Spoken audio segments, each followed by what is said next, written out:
உங்கள் இல்லங்களில் வந்து உங்கள் உள்ளங்களை உயிர்ப்பிப்பது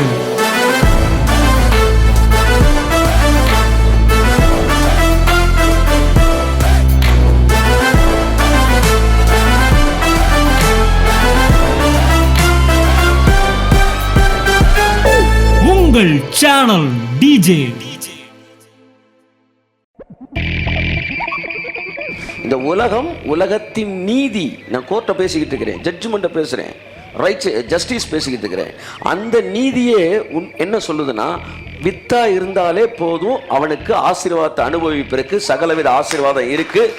அவன் முத்தா இருக்க வேண்டிய அவசியம் இல்லை, அவன் வித்தா இருந்தால் போதும். கை தட்டும்போது அவருக்கு ஆமென்.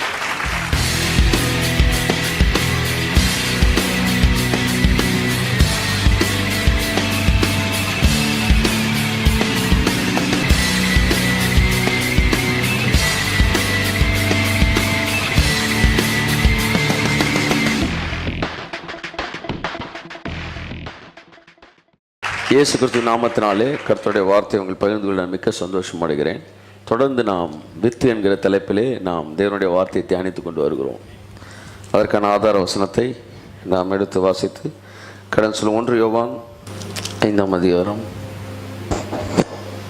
18-19. தேவனால் பிறந்த எவனும் பாவம் செய்யான் என்று அறிந்திருக்கிறோம். தேவனால் பிறந்தவன் தன்னை காக்கிறான், பொல்லாங்கன் அவனை தொடான்.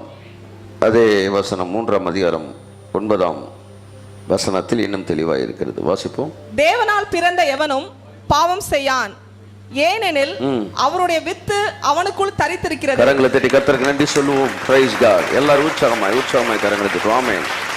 தேவனுடைய வித்து அவனுக்குள் தரித்திருக்கிறது. ஆமென்.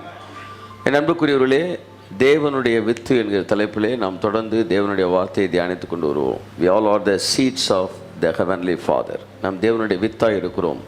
அதுதான் நம்முடைய நீதி. நீங்கள் பிள்ளையாய் இருப்பது மட்டுமே உங்கள் நீதியாக இருக்கிறது. அதற்கு பிற்பாடு செய்கிற செயல்கள்லாம் அப்புறம். ஆமென். நீங்கள் ஏதோ ஒரு செயலை செய்வதனால் நீங்கள் நீதிமான் அல்ல, நீங்கள் பிள்ளைகளாய் இருக்கிறதினால் நீதிமான்கள். நீங்கள் பிள்ளைகள் என்பது தான் உங்கள் நீதி. ஆமென். உலகமும் பிள்ளைக்கென்று ஒரு நீதியை வைத்திருக்கிறது. திருபாய் அம்பானி தன்னுடைய சொத்தை அனில் அம்பானிக்கு எழுதி வைக்கிறார். அவருடைய கம்பெனியில் 20 வருஷம் வேலை பார்த்த ஒருத்தர் போய் என் பேருக்கு இவர் சொத்தை எழுதி வைக்காமல் அவர் பிள்ளைக்கு பேருக்கு எழுதி வைக்கிறாரு அப்படின்னு கோர்ட்டில் கேஸ் போட்டால், அந்த கோர்ட்லேருந்து என்ன தீர்ப்பு வரும்? 20 வருஷம் கடினமாக உழைத்து அவனுக்கு சொத்து எழுதி வைக்கணும்னு கோர்ட்டு சொல்லுமா?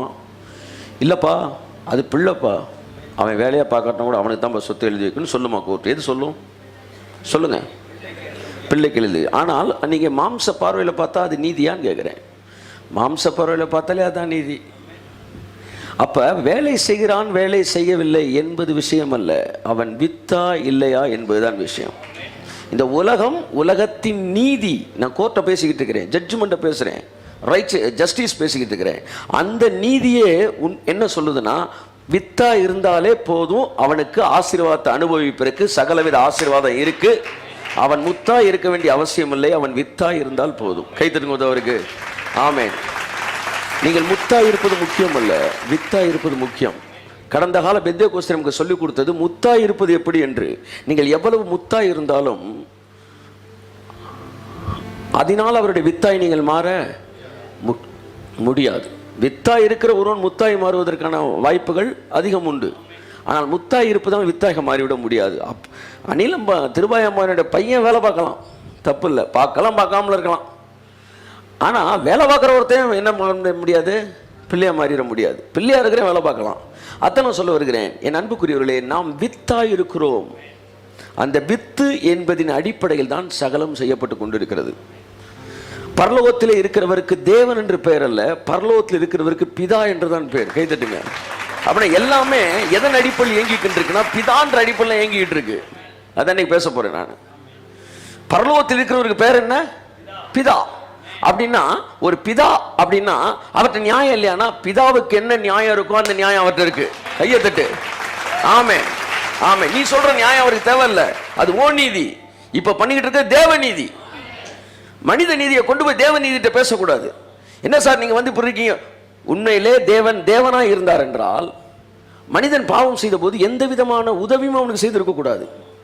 பழைய ஏற்பாட்டிலே உதவி செய்தார். பலியை ஆட்டுக்குட்டியை பலியாக்கி அந்த ரத்தத்தினால என் பாவத்தை மன்னிக்கிறார். உன்னைக்கு தேவன் நம்ம நீதியில வரணும்னு நினைச்சிருந்தா ஹெல்ப்பே பண்ணிருக்க கூடாது. ஆனால் ஒவ்வொரு முறையும் அவனை ஹெல்ப் பண்ணாரு. ஆட்டுக்குட்டி அடிக்க வச்சாரு. ஆட்டுக்குட்டி அடிச்ச கடைசி முடிவில் அவரே ஆட்டுக்குட்டியா வந்து எல்லா பாவத்தையும் தீர்த்தாரு. ஏன் இவ்வளவு பண்றீங்கன்னா, அப்பாவா இருந்து நான் என்ன செய்யணுமோ அதை நான் செய்வேன். ஏன்னா அது அப்பாவோட நீதி. கைத்தட்டி கொடுத்து அவருக்கு ஆமென். சோ பரலோகத்தில் ஒருவர் இருக்கிறார், அவருக்கு பெயர் பிதா. பிதா என்றாலே அதுக்கப்புறம் பிதா என்ன செய்யணுமோ அதான் செய்வாரு. தேவன் இப்பொழுது தேவனாக இருந்து வேலை பார்த்து கொண்டு இருக்கவில்லை. அப்படியே எந்திரிச்சு இயேசுவின் நாமத்தில் ஆமென் சொல்லிட்டு வீட்டுக்கு போயிருங்க. இப்ப கடவுள் மேல உட்கார்ந்து தேவனா வேலை பார்க்கலங்க, பிதாவா வேலை பார்த்துக்கிட்டு இருக்காரு. கைத்தட்டி கொடுத்து அவருக்கு அதை புரிந்து கொள்ளுங்கள். ஒரு சிங்காசனம் இருக்கிறது, அங்கே ஒரு அமர்ந்து இருக்கிறார். அவர் தேவனாய் வேலை செய்து கொண்டிருக்கவில்லை, அப்பாவா வேலை செய்து கொண்டிருக்கிறார்.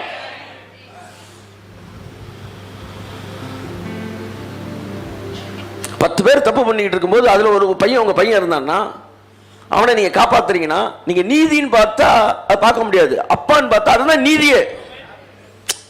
தன் பையனை அடிக்காம அவர் வெளியே கூட்டிட்டு வர்றாருன்னா அது அநீதி அல்ல. நீங்க தேவனா பார்த்தீங்கன்னா அது அநீதி.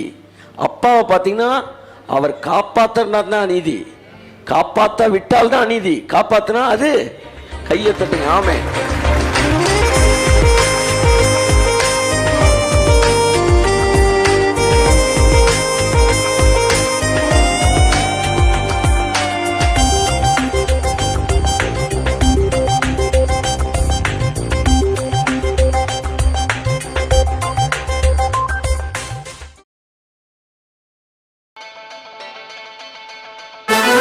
உங்கள் இல்லங்களில் வந்து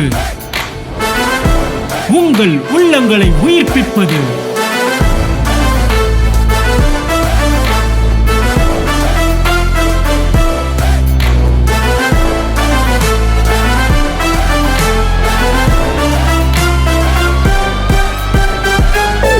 உங்கள் சேனல் டிஜே.